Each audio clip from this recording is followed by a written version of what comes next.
Well, CCC has grown a bit, hasn't it? I'm very pleased to be here, and the first thing I want to do is apologize for my slides. I know there is far too much information on my slides. It breaks every rule of PowerPoint. So don't look at the slides, maybe, but more listen to what I'm saying, because otherwise it won't make any sense, either of us. To get through some preliminaries. For 9 years, I was Chief Privacy Advisor at Microsoft, and I have to explain a bit about what that job was. I didn't have any responsibility for legal compliance, thankfully. I didn't do anything really in US privacy. My job was to advise 40 national technology officers around the world. And a Microsoft national technology officer is a guy with a very big brain, often 1 or 2 PhDs, able to function essentially as Microsoft's ambassador to governments around the world at a very senior level, normally citizens of their own country. In a sense, you could boil down their job to, if Steve Ballmer then wanted to get a prime minister on the phone in half an hour, it was the NTO's job to get that done. So I didn't know about PRISM when I was at Microsoft, and what I'm about to tell you I deduced from open sources and by deciding to read the American laws. And nobody asked me to do this. What happened to me after that was I explained to a big Microsoft internal strategy conference about cloud computing with all of the cloud management there, all of my national technology officers there, the Deputy General Counsel of Microsoft, what I discovered. And I said to my technology officers, look, you ought to know this. If you sell Microsoft Cloud Computing to your own governments, then this law means that the NSA can conduct unlimited mass surveillance on that data. So the Deputy General Counsel of Microsoft turned green. I'd never seen anyone turn green before, but she did. There was dead silence in the room. In the coffee break, I was threatened with being fired, and then 2 months later they did fire me, without cause. So since then, I really, from 2011, went around trying to tell as many people as I could about what I'd discovered. And I've given variants of this speech now about 20 times, I suppose, but I hope this brings things right up to date as of about 2 weeks ago. And also, I'm going to tell you some things which I haven't told before. So the first thing to say is this talk is not about cloud as storage. This is about parallel processing power as a commodity. And in fact, this photo is just 2 photos crammed together. The left is a modern data center, and on the right, there's a doorway. You probably can't see the number, but the number is 641A. Now, how many people know what 641A refers to? Good, okay.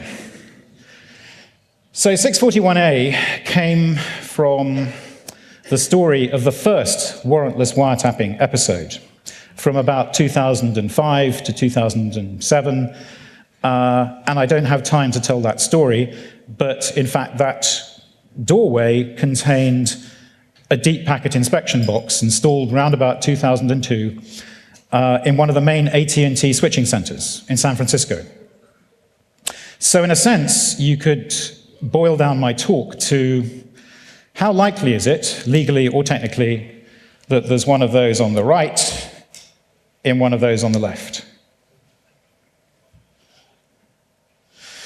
So what this talk is going to be mainly about is the law underlying what we now call PRISM.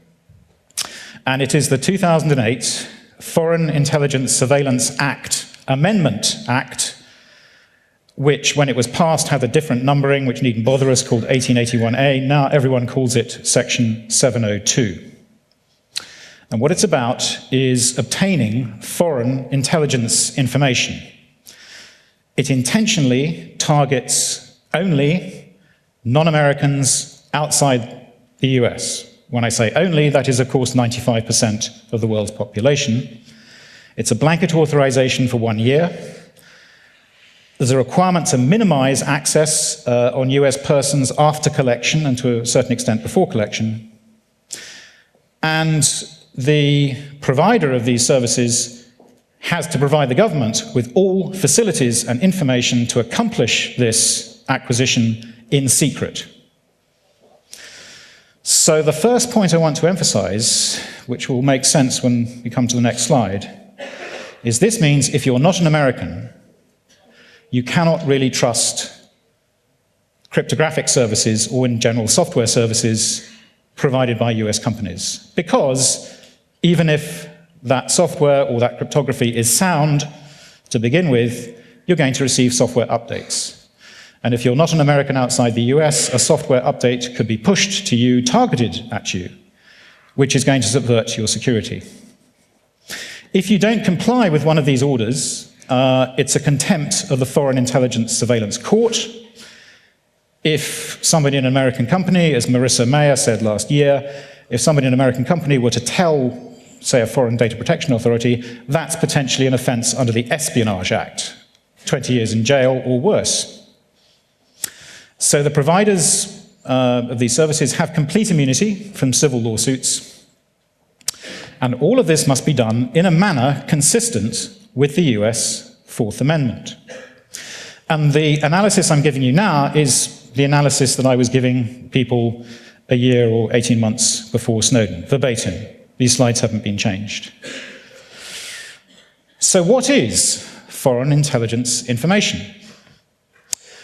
So we have to now go back to the very first FISA Act, the very first Foreign Intelligence Surveillance Act in 1978. And the definitions I'm showing you, the significant part I'm showing you, has not changed since 1978. It's been there that long. And the extraordinary thing is that in the legal literature, the policy literature, there is absolutely nothing written about the part on the bottom in bold. Nothing at all from the perspective of a non-American. So the print's probably too small, but in the definition of foreign intelligence information, you can see the sort of things that you'd expect, like money laundering, sabotage, international terrorism. And then there's the section in bold. And to actually get the text at the bottom, you have to unwind two levels of legal definition and substitute them in. But when you boil it down, foreign intelligence information can mean simply information with respect to a foreign-based political organization or foreign territory that relates to the conduct of the foreign affairs of the United States. Nothing necessarily to do with national security, nothing to do with terrorism, nothing to do with crime. Simply if it relates to the foreign policy of the US, which is an incredibly broad definition. You won't find a definition as broad as that in any other law, I believe. So, what is also peculiar about this definition is it's conditional on nationality. If, again, it's slightly too small to see, but if you are a United States person, that is to say an American citizen or permanent resident, where it says relates would read necessary. Necessary, a very high and strict legal threshold, but if you're a foreigner outside the US, it's relates, a very, very low legal threshold, trivial to pass. So this is the only law, as far as I know, where the very term of the surveillance information to be obtained is itself conditioned by the nationality of the person. Quite unique. So what this law did in 2008 is it combined three elements for the first time, which had actually been there in previous laws. The first part, that it only targets non-US persons located outside the US, had actually been there in a stopgap precursor law called the Protect America Act of 2007. But that expired after 1 year, and then they had to do something permanent, which was this. But that idea of only targeting non-US persons located outside the US began with this earlier law in 2007. And this earlier law of 2007 was essentially designed to clean up the first warrantless wiretapping episode, which had been raging in the US press for a couple of years before that. The second thing that it did is much more significant. In the Electronic Communication Privacy Act of 1986, it defined a term called remote computing services. And when you look at that definition, you'll see that the remote computing services, even though it was defined in 1986, is a very good definition of all forms of public cloud computing that we would call today. So this new term of remote computing services was snuck in to the FISA Amendment Act. Nobody, apparently, noticed it had been put in. And the effect of this was that all previous such laws had dealt with telecommunication providers and internet service providers, providers of communication services. By expanding the scope of FISA 702 to include remote computing services, it effectively then embraced all of these obligations on providers of cloud computing. And as extraordinary as it may be, there was no commentary on this at the time. There's nothing in the Congressional Research Service, there were no law papers commenting on it, none of the civil society activism at the time noticed this. No reference whatsoever to this addition. The third new element, as we discussed, is coming from FISA 1978. It doesn't have to be about criminality, or even, as we would understand it in Europe, national security, the vital interest of the state. It can purely mean political surveillance in the political and economic interests of the US. And surveillance over ordinary, lawful, democratic activities of people in their own countries, exercising their democratic rights and freedoms. So this was designed for mass surveillance of any cloud data relating to US foreign policy, and it contains this extraordinary double discrimination by nationality. Firstly, in the fact that in the title of the statute, FISA 702 only targets non-Americans outside the US, but also in that conditionality, in the very definition of foreign intelligence information. Again, that structure is quite unique in the world. So you remember that all of that had to be done with regard to the Fourth Amendment. And although it may seem strange today, back in 2012, nobody actually knew whether the Fourth Amendment applied to non-Americans outside the US. I would go to data protection conferences year after year where a representative from the US State Department would make these great paeans and hymns of praise to the wonders of the Fourth Amendment. And since it was directed to an international audience, I think it was reasonable to suppose that the implication was that somehow the Fourth Amendment was protecting everybody in that room. Well, there was a bit of detective story to find out that it didn't. It starts with a 1990 Supreme Court case called Verdugo-Aquiles that isn't quite a perfect fit for the cloud situation, but it's sort of the best that we've got. And then in 2008, there was a Foreign Intelligence Surveillance Court of Review judgment about the Protect America Act. And this is the case that we now actually know was about Yahoo. It was called In Re Redacted. And of course, a lot of information has now been declassified and come out. But it was actually Yahoo challenging the terms of this Protect America Act, and the judgment came down actually just after the FISA 702 Act had been passed. So in the unredacted parts, and this is very surprising because almost all references to this sort of thing are redacted, especially in the newly declassified FISC stuff. It said that there's no Fourth Amendment protection for foreign powers reasonably believed to be located outside the US. And further, probable cause as a term meaning a 50% likelihood that you're guilty, a 50% likelihood that there is sufficient evidence to show that you are the person the police are looking for in some criminal affair.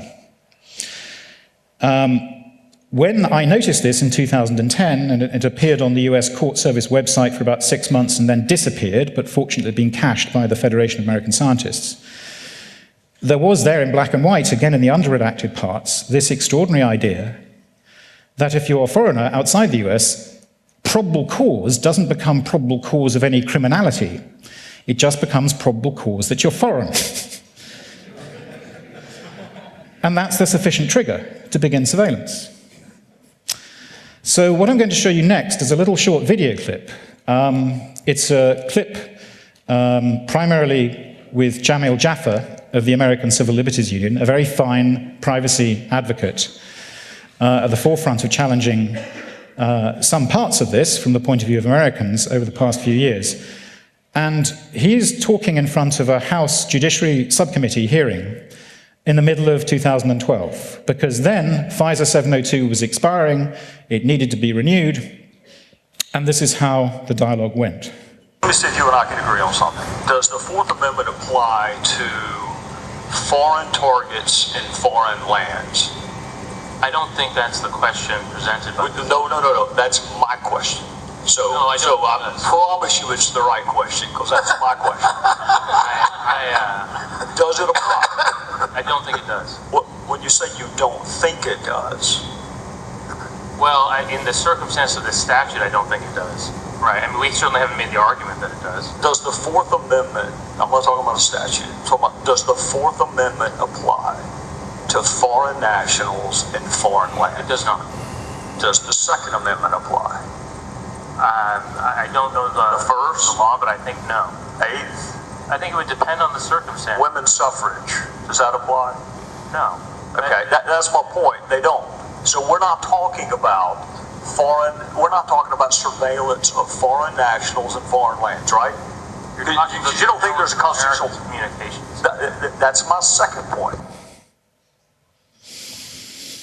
So the significance of that is that Jamil Jaffer, doing the best job he could as an advocate, was really driven back against the wall to admit that there is no constitutional protection for foreigners in foreign lands, as the charming Texas congressman put it. And also that the US Congress was laughing. They were laughing at the idea that you have privacy rights. That is the climate of political debate in the US, as anyone who's followed the coverage will know.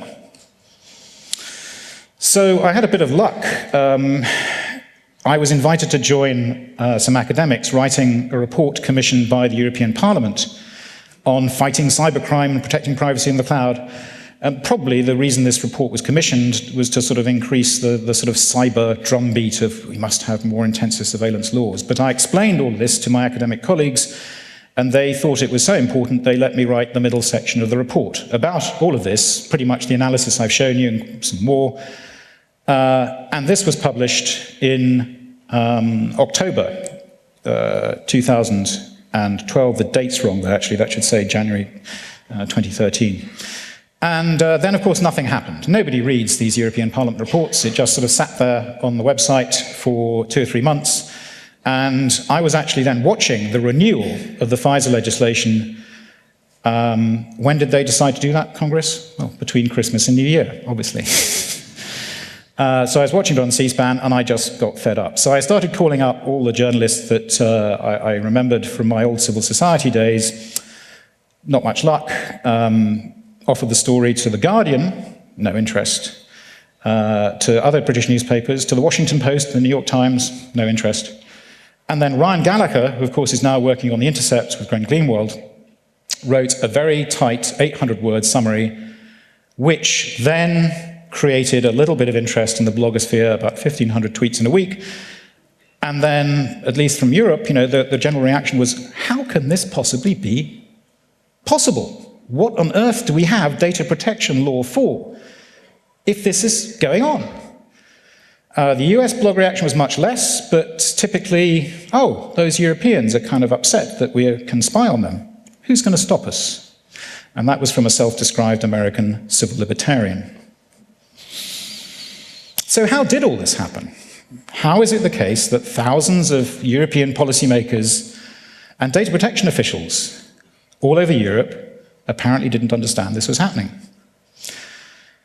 Well, I think for almost everyone in this room, what I'm about to say next is going to be slightly incredible, but we as technologists understand that if you want to encrypt data yourself, and you control the algorithm, you control the implementation of the software, and you control the key, and then you put that data somewhere else, that's reasonably safe.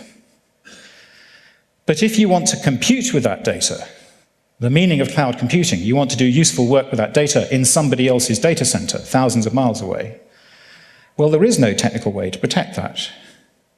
Because even if the data is encrypted on disk, when it passes through the CPU, it has to be in plain text to do useful work. Before somebody mentions homomorphic encryption, the cryptographers I talk to tell me that it's always going to be orders of magnitude too slow for general purpose computing. And amazingly, as far as I can see, European policymakers did not understand this. They bought a whole lot of encryption blah, blah, blah from the industry that said, yes, of course we protect it. It's encrypted, isn't it? And yes, we have very good security measures and security policies. Of course, it's impossible. In fact, the cloud is more secure. But apart from that, the general structure of the lobbying from the US government in particular was that US law offers very good protection to its citizens via the Fourth Amendment, as good or better than many European countries, which is true. Therefore, don't worry about the US cloud. But of course, you can see the fallacy. Once the data in Europe goes to US jurisdiction, it's totally vulnerable to laws like FISA 702. What was also happening from about 2009 is a whole slew of what I call cloud wash. Various documents from the US mission to the EU and the proxies of the State Department. A law firm, deeply dubious, Hogan Lovells, produced a number of, frankly, deceptive, quasi-legal analyses that were pure propaganda. Respectable law firms like Linklaters, and even the European Data Protection Supervisor was making speeches at an event organized by one of the main US lobbyists, talking about using new data protection mechanisms to streamline data into the cloud. ENISA had a very inglorious role in this, which I'll come back to, and then various other usual suspects. None of those materials at all, I've now got a collection of about 30 before Snowden, mentioned FISA at all. Not even the original FISA. There was a lot of concern about the Patriot Act, but the Patriot Act turns out not to have actually been the key point of vulnerability for cloud computing. So, sort of restating what I've just said, is cloud mass surveillance a real risk? Well, what we know from what's been declassified by Snowden so far is that so far the cloud companies have not been asked to, as it were, internalize the mass surveillance. So far it appears that they have been presented with a particular selector. And you've all read enough about what those can be, I won't labor the point. But what I want you to think about for the future is this problem. We agree, I think, that you cannot protect data in cloud computing with encryption. But the new forms of cloud computing, platform as a service, you have an entire way of writing software where, as it were, under the hood, if you write the algorithm once, then the platform is supposed to take care of scaling that in a few milliseconds from one CPU, perhaps to thousands of CPUs. And it's that elasticity of cloud computing which is probably going to be one of the key competitive advantages for cloud computing in future. So imagine that you want to intercept that. Well, you have to intercept it at the level where the data makes sense, which could be, somewhere in quite a deep software stack. So it's really not much use plugging in a deep packet inspection box onto the cables connecting the data center, because you might have to have 1,000 of those DPI boxes on standby. If the capacity of the algorithm that is actually running then scales onto however many thousand CPUs, you're going to need that much extra DPI capacity to surveil it, unless you use coercive powers to force the cloud provider to basically build the surveillance into the software. You build in surveillance subroutines at the necessary levels of the stack, so that however that application scales, the surveillance capacity is already there in software. So I don't know, and it appears we have no evidence that this has been done already. But it seems to me the writing is on the wall, that if governments are going to be wanting to surveil cloud computing systematically, they're going to have to exercise those sorts of powers. And I guess the point I'd like to make, 702 already provides those powers, even if they have not been used to that extent already. So I now want to talk more about the European side of the affair and what's been happening with European data protection regulation. As I think almost all of you will know, there is a new data protection regulation being hung up in European legislators for about 2 years, and of course discussions continued after Snowden about what form this should take. And one whole part of that regulation is concerned with the legal means of exporting EU data outside, and particularly to the US. So in the current Data Protection Directive, there are basically these ways of doing it. You can get somebody's consent. You can rely on safe harbor. You can form a contract with specially approved clauses with the person you want to export the data to. And then there's also something newish called binding corporate rules. Binding corporate rules essentially allows a sort of corporation to make up their own Scouts Honor charter. We really will obey this, and we'll invent some sanctions on ourselves if anybody breaks the rules. And this is sanctified by a data protection authority.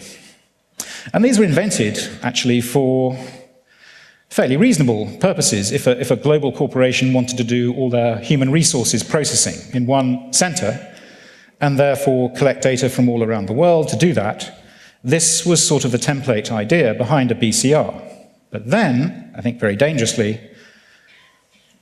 data protection authorities in cahoots with the big cloud providers thought it would be a very good idea to extend this idea of binding corporate rules to so-called data processors. Data processors being entities which supposedly have no decision-taking power over the data they process. They're really just acting on instructions from data controllers.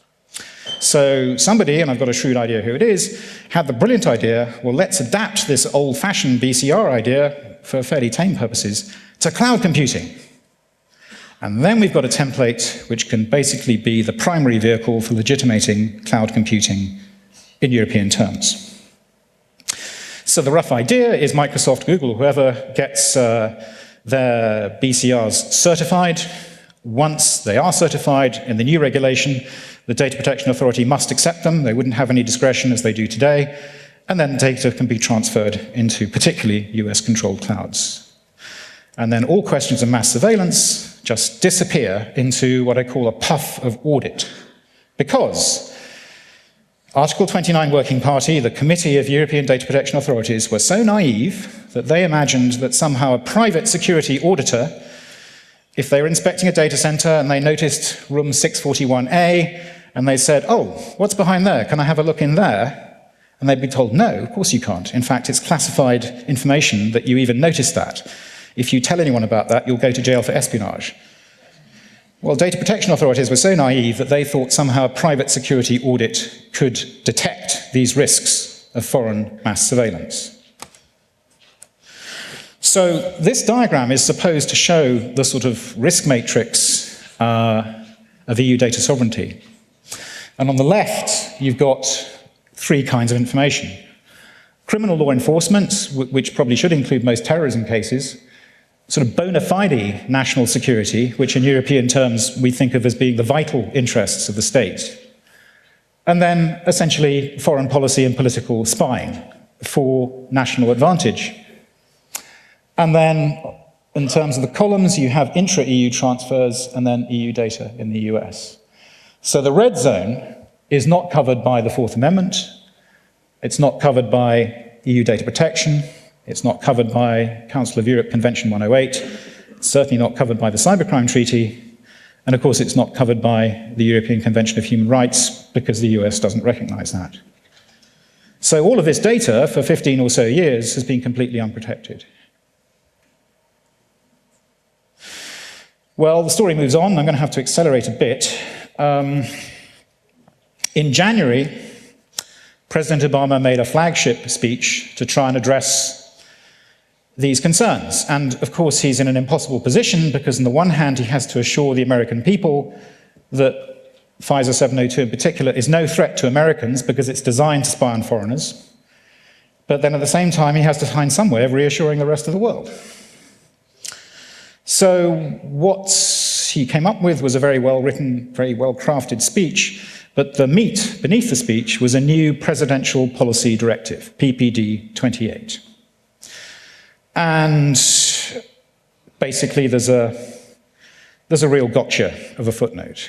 So footnote 9 says, this directive is not intended to alter the rules applicable to US persons in Executive Order 123333, which I'll have to mention, the FISA or other applicable law. Just as a brief digression, Executive Order 12333 was created by Reagan, and essentially it is a policy directive which covers NSA activities spying entirely outside the United States. When you're basically just spying on foreigners, there's no reason to believe Americans are involved. You may have NSA agents infiltrating data centers in some foreign country. That's what EO 12333 is about, and it's policy, it's not law. And there's a reason for that we'll come back to. So in other words, in the small print, well, in the footnote, all of the reassurances in PPD 28 are basically worthless from the point of view of establishing any kind of equality of rights. There's still going to be discrimination by US nationality. If you're a US person, then a law enforcement authority would need a particular justified FISC warrant to that higher legal standard of necessity. And if you're not a US person, basically the NSA just adds your selectors to a list.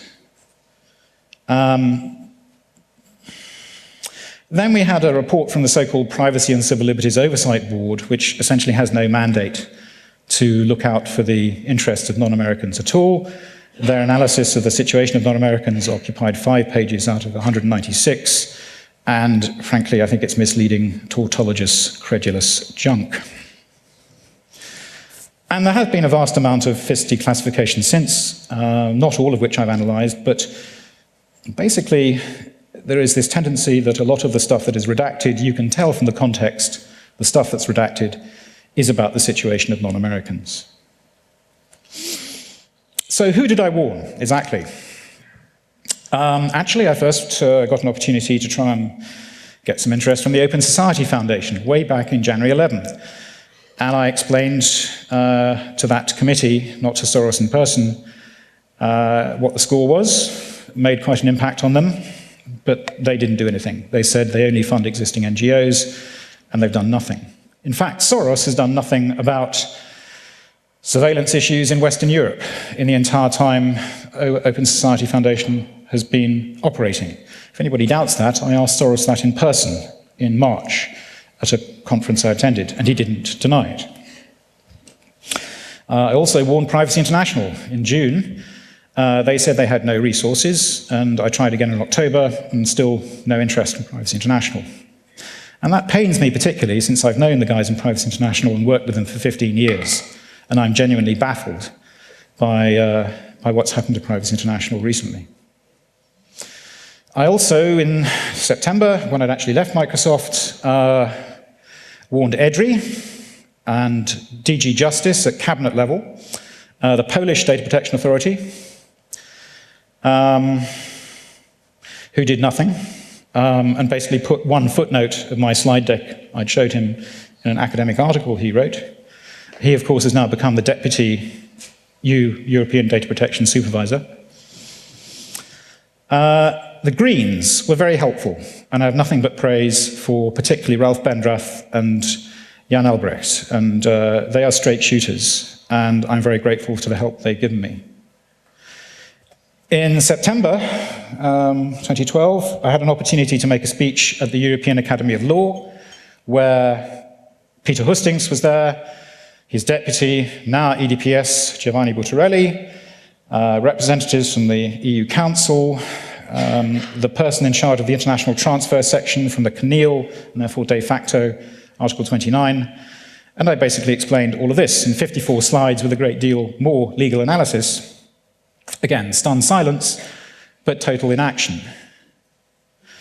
At a different conference, I made ANISA aware of all this, and then had some correspondence with the head of ANISA, who basically said they had no mandate to act, that this is all excluded from their mandate by national security exemptions, But then, of course, after Snowden, it would seem to be politically impossible for ENISA to say that. So ENISA concocted really rather a bogus and meretricious document sort of implying that they had factored in these sort of risks to their pre-Snowden cloud analysis, and that's totally untrue.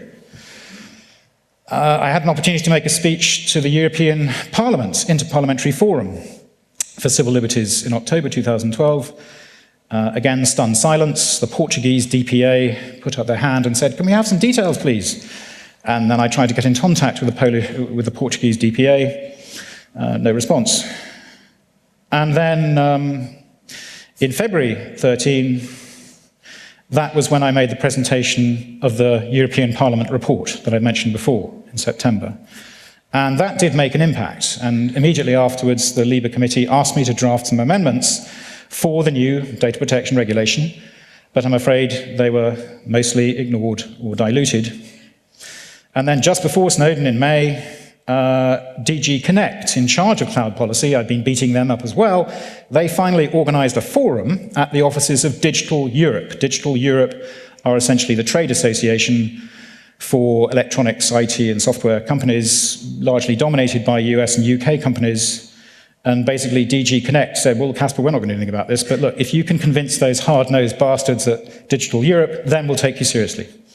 And basically they laughed at me just before Snowden. So what has been the EU Commission's cloud policy up to date? It was run by Neelie Kroes out of DG Connect, and the official EU policy document published around 2012 essentially rejected the idea of trying to make any pan-European cloud, which was sort of safe, because there was no enthusiasm from member states. Basically, the member states didn't really trust each other any more than the US, and that sort of collapsed the idea to the extent it was ever seriously considered. There was a steering board composed of industry bigwigs, and then various bits of candy floss about trusted cloud Europe, yada yada. And then after Snowden, then a new group was set up to try and streamline cloud contracts, and I actually joined that for a while until I realized that there was no interest whatsoever in drafting anything which would make surveillance harder or build in sort of deterrence. That just wasn't the agenda at all. It was simply about making essentially cloud less treacherous from a contractual point of view, which is useful work, but nothing to do with stopping surveillance. A particularly pernicious idea is if you have a cloud contract with a provider, then that provider should be able to basically subcontract what they've contracted with you sort of recursively. So you can glue on a sub-provider and a sub-provider and a sub-provider onto that, which could of course be in different countries. So you would have absolutely no idea where the data was flowing. And Article 29, the data protection authorities, were pushing this idea, and I sharply criticized that, and they said, "Well, Casper, you don't understand. Our job is not to stop any kind of processing. Our job is to find a legal basis to allow it to happen." And that is the mentality still in the core part of the European data protection authorities. So really there has been no substantive change whatsoever in EU cloud policy since Snowden. But when you listen to the speeches, certainly before the new commission, of Neelie Kroes and Viviane Reding, you would hear it is vital that we get a strong new data protection regulation so that we can deal with all of this surveillance stuff, which is completely false. What did Parliament do? Well, after they asked me for some amendments, when Snowden happened, the Parliament phoned me up and said, "Casper, it's all true. Would you like to write the briefing note for the official European Parliament inquiry?" Which I did. And there's a reference to that at the back of the slide deck. And if you want to read one thing about all of this, then I'd encourage you to read that. It's only 30 pages, but I think it's one of the best pieces of work I've done. So after Snowden, basically the LIBE committee, the Civil Liberties Committee, went into a sort of purdah, a lockdown. There was one particular politician who insisted on this, Baroness Ludford of the Liberal Democrats, who marvellously lost her seat at the last election, so we don't have to worry about her anymore. Not unfortunately on these accounts, but just the luck of the draw, and the Liberals are so unpopular. But anyway, for reasons which are too politically complicated to go into now, essentially Liebe cut itself off from all advice, any interchange really with what they were cooking up, the sort of compromise they were cooking up, and so what emerged out of this purdah was so-called Article 43A. And this was a restoration of a clause which was lost from a penultimate draft to the draft that was actually published by the Commission in 2012. And what it said is that in the case where you put some data in the cloud and then the US, for example, law enforcement wants to get direct access from that cloud provider, well, the cloud provider has got to tell and get permission from the Data Protection Authority to do that.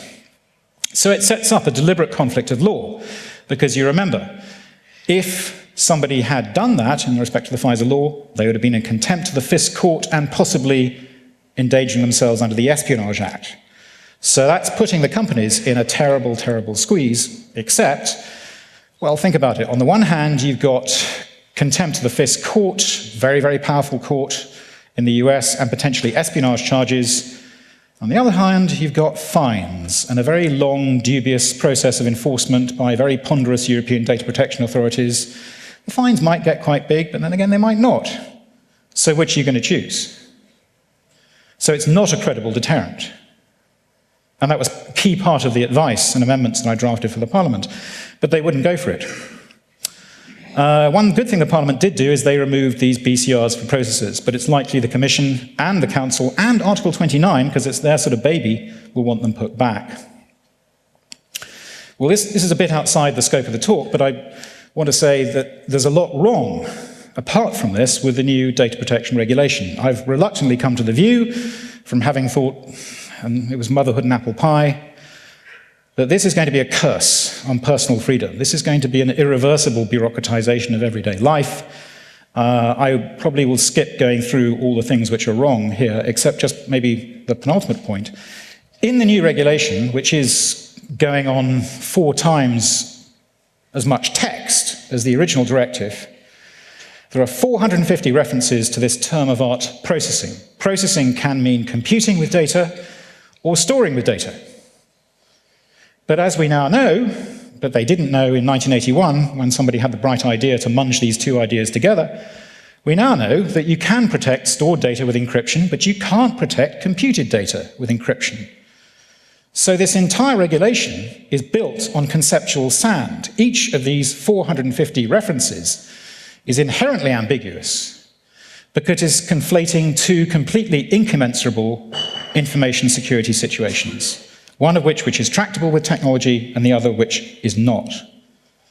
That's how messed up it is, conceptually.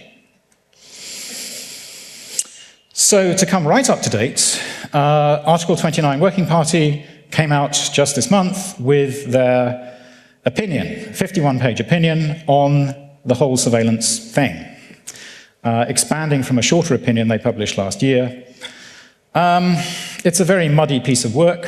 It's really a long letter of self-exculpation by why they couldn't reasonably have been expected to do anything about this to date. But they do make some interesting definitive statements. The exemption in the EU treaties offers no possibility to invoke the national security of a third country alone in order to avoid the applicability of EU law. And this is a sort of rebuff to the carve-out in the EU treaties for national security, but of course that is the national security of member states, not of a third country. And DPAs may suspend data flows on their existing powers, particularly in Germany, hint, hint. But they haven't done so far. And they're also awaiting the outcome of the Max Schrems case, which we haven't got time to talk about now. But they also say, Article 43A, this conflict of law, the Commission's idea, now put back by the Parliament after being lobbied away just before the publication of the original regulation, they don't like it. They say it may be a step in the right direction, but it's not going to be the solution to all problems. But here's the bombshell.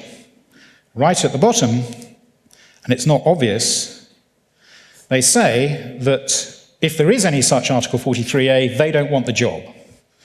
Basically, it would be the Interior Ministry of each country which would take that decision whether to approve or deny the transfer. Not the Independent Data Protection Authority, they don't want the job. In other words, within the sort of conclave of Article 29, they have failed to reach any consensus that this problem of foreign intelligence surveillance is really anything that should be done by them. And we can maybe have a question or two about that. Article 29 also evades their own responsibility for this mess.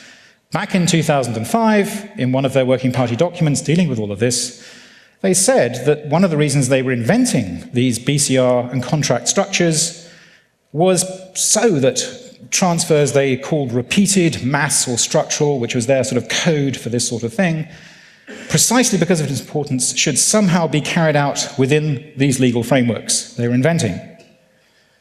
But 9 years later, they say exactly the opposite. They say that these instruments which they invented should not be the basis for these massive structural or repetitive transfers. So in other words, Article 29, in their folly, they got this whole ball rolling in the mid-2000s as if these preposterous legal mechanisms could possibly contain these risks, and now they contradict themselves and walk away without acknowledging their absurdity. They also don't mention the discrimination by nationality in US law, which I've stressed, and in fact in 150 opinions since 9/11, they never even mention the concept of foreign intelligence at all. The other bits I don't probably have time to explain right now. But what they did do at a big conference at the beginning of the month is publish a political statement, sort of 15 points of political belief, which sound very right on. They are, in fact, the sort of thing that privacy activists do say and espouse. But really, this is a decoy. This is a decoy to try and distract attention from the fact that they cannot achieve any solidarity amongst themselves for deciding that they actually have a responsibility to enforce the existing law, to shut down data flows, to make the United States pay a price. And the US is exceptionally exceptionalist. If you look at references in surveillance law to discrimination by citizenship and nationality, rather than the geography of the communication path, well, there's about 40 in US law, counting up FISA and Patriot and FISA, the First and Fourth Amendment special protections. The UK has 0, surprisingly. Germany has 1, which is a profound embarrassment, and I hope I get a question about that, because in ECHR, human rights are supposed to be equal. But actually, part of the German G10 law is very analogous to 702. Canada has about 2, New Zealand 2, Australia 2, and I haven't been able to discover any others at all. But the US has 40. So what have NGOs done? At Brazil Net Mundial and Istanbul IGF, nobody said one word about discrimination by nationality. I was tweeting like crazy, kind of kicking their shins. The subject was never even raised by anybody. CDT, ACLU, EFF have done very little on non-US person rights. I'm sure there are people here who will quarrel with you about that. Access has done more than most. EPIC said not one word about FISA, in 18 years of visiting the EU and helping us with our privacy problems. EDRI has done nothing before or after Snowden, and I've mentioned Privacy International already. Is a real treaty with the US even possible? Supposing we got the sort of guarantees that we would like to have, the criminalization of data protection offenses, there is a serious fundamental problem, which is that spying on foreigners abroad is an inherent presidential authority. Congress cannot restrain that presidential authority.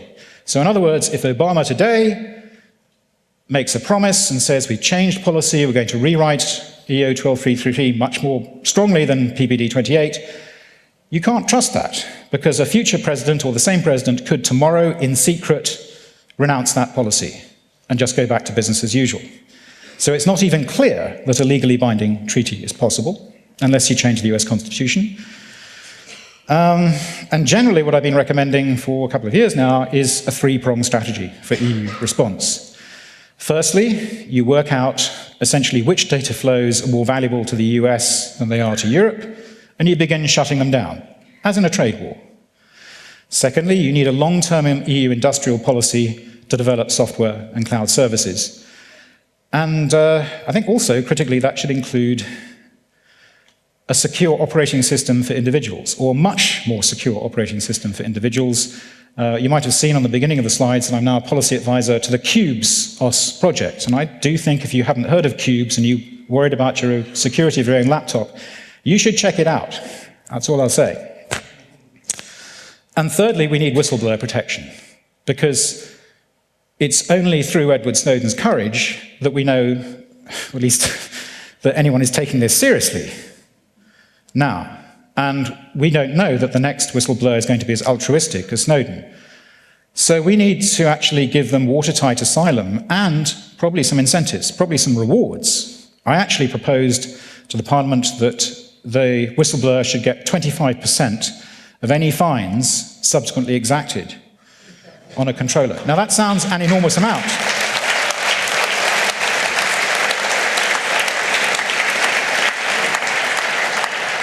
But you've got to remember, that person is likely to be an American, either somebody working for a corporation or working for the NSA, and they are going to need bodyguards and protection from extraordinary rendition and kidnapping back to sort of Guantanamo for the rest of their lives. So that's why the incentives have to be enormous to provide a credible deterrent.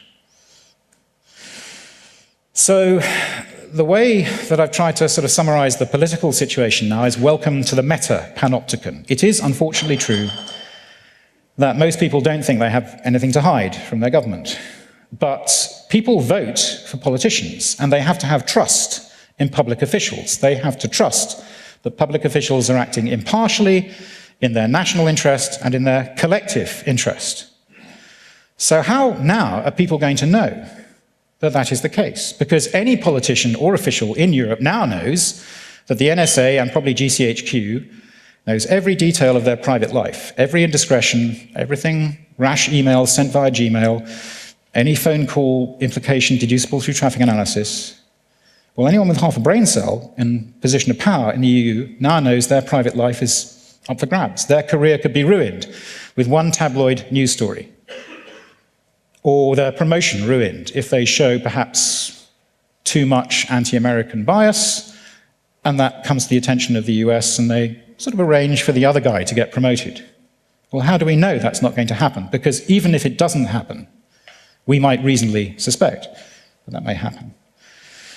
So that is a profoundly corrosive idea for democracy, but is something that we now have to deal with it. We cannot deal with it by not thinking about it. And as I put at the end of my report, the thoughts that Edward Snowden have put in the minds of the public cannot now be unthought. Thank you very much.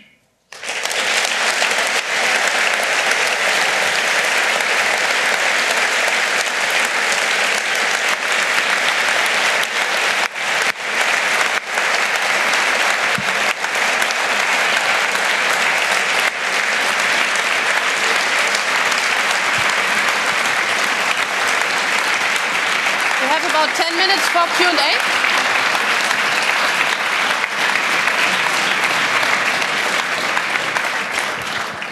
Okay, we can take about 10 minutes for Q&A. So if you have a question, find a microphone, preferably one of those. And I have a signal angel in the back, and she has a question. Yes, hello Casper. So we have a ton of questions for you in the IRC, and they were all really excited about your talk. And I just start with one. So, can you name 3 countries whose laws are equally balanced in protecting its citizens as well as foreigners? So, which countries could we, take as an example for laws in Europe or in Germany? So, I think one important distinction is to make is there's what has been going on in reality, as we now know from Snowden, and then there is what the law is in theory. So in every European country, I believe, apart from Germany, the laws are equal. There's nothing in European laws, apart from Germany, that I've discovered where it says if you are a French citizen, or if you're a Slovakian citizen, or if you are a Czech citizen, you get better protection in respect to privacy and surveillance. What almost every other country's laws say is they differentiate between purely domestic communications, communications starting and beginning in one country, and communications which cross the border of that country. So that is the way that most laws make that distinction. But you may say, well, does that make a difference? Yes, it does for cloud computing, because the stark contrast is if you have any American data in Europe, then that data is equally protected by European data protection and human rights law. An American can come over here and start taking a case through European data protection authorities or European courts without any trouble at all, if they thought their privacy was being unjustifiably infringed. The converse is not true. All EU data, as I hope I've demonstrated in the US, you have no legal rights at all. And that is the asymmetry created by cloud computing. Before cloud computing, the rough assumption in the build-up of these international laws for 50, 100 years was that territory was roughly congruent with jurisdiction. What cloud computing does is it just floats those two apart and creates this vast asymmetry. The mic over there. Okay, so thanks for the talk. In Germany, the parliament finally decided to open up an investigation commission after the Snowden revelations.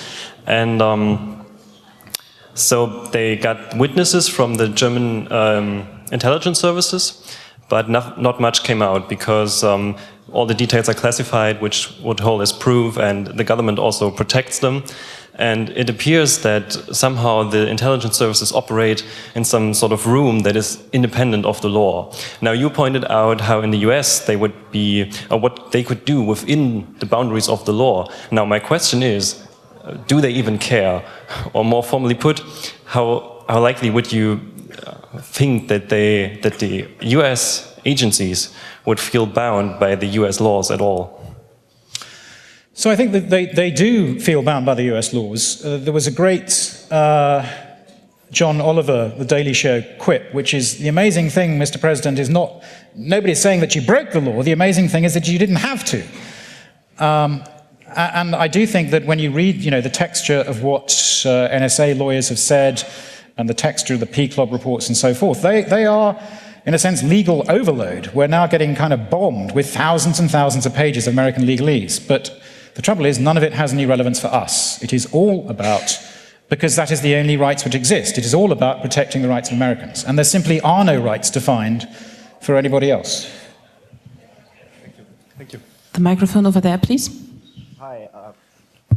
Hi, I have a question about the role of jurisdiction in the era of cloud computing. And as I'm sure you know, Microsoft is challenging a ruling in the States about access to data held in the EU. And I'm just wondering what your views are on that. Is it sort of PR snake oil, or is there something like a positive role that US companies can do in sort of challenging this global surveillance? So, as I say, I'm very glad you asked me that. As you can imagine, getting fired by Microsoft for trying to warn them about 702, I do find it kind of amusing that now Microsoft is painting itself as the champion of privacy. And I'm afraid this case is not about protecting the sovereignty of European data. This is about protecting the sovereignty of Microsoft. But the short answer is the substance of that case is only about the Stored Communications Act, a part of ECPA 1986. In other words, it only deals with criminal law enforcement.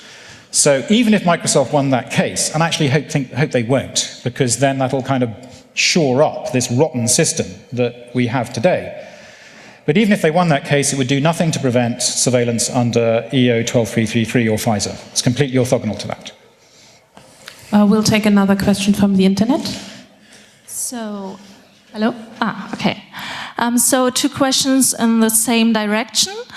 The question is that, the US are quite powerful in comparison to Europe. So one of your examples was to not give them any data anymore that they really, really want, to have something to trade off. So how do you think that will work? Is there any possibility that this will be the case?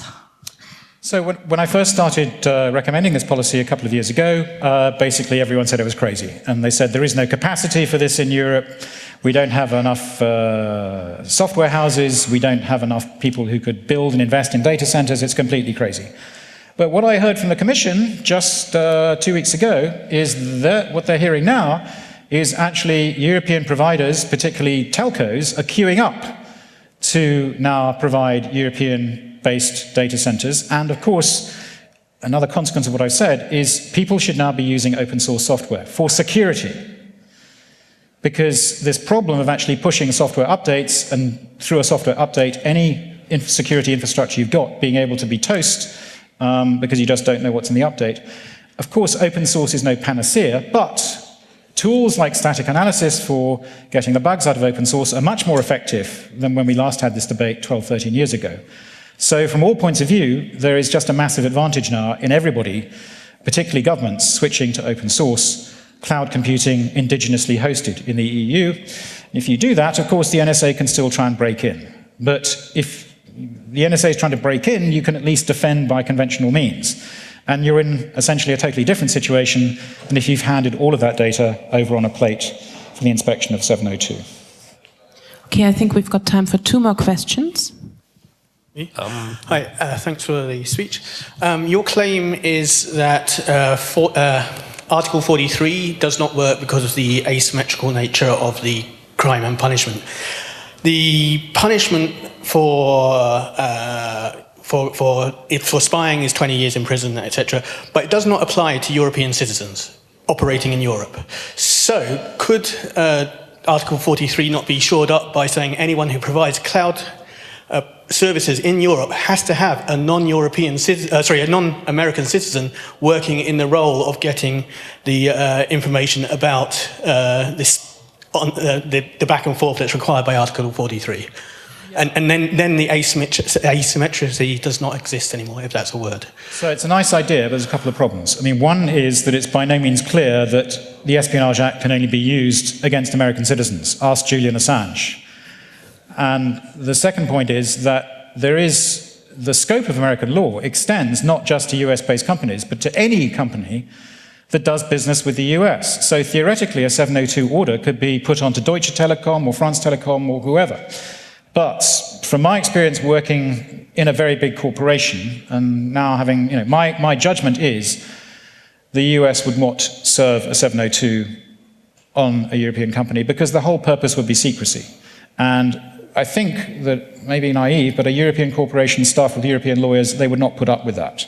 They would ensure that essentially they would cry for help from their own government, from data protection authorities. So I think in practical terms, there's very substantially less risk for a European company, even if it is doing business in the US, to be subject to this law. But I'm afraid putting responsibility just on a European citizen won't necessarily do it. And the last question. Do you think, over here, do you think there's any way an American company can set up a cloud offering that really legally protects their customers' data from, let's say, the US legally spying on them? Sure. Yeah, I mean, just use a European company running free software, physically located in the territory of Europe, and you protect that as well as you can. But not for an American company? No. There is no way out for an American company. Something about which I'm terribly, terribly sad. Thank you so much, Casper. I hope that there will be a result that is bigger than stunned silence.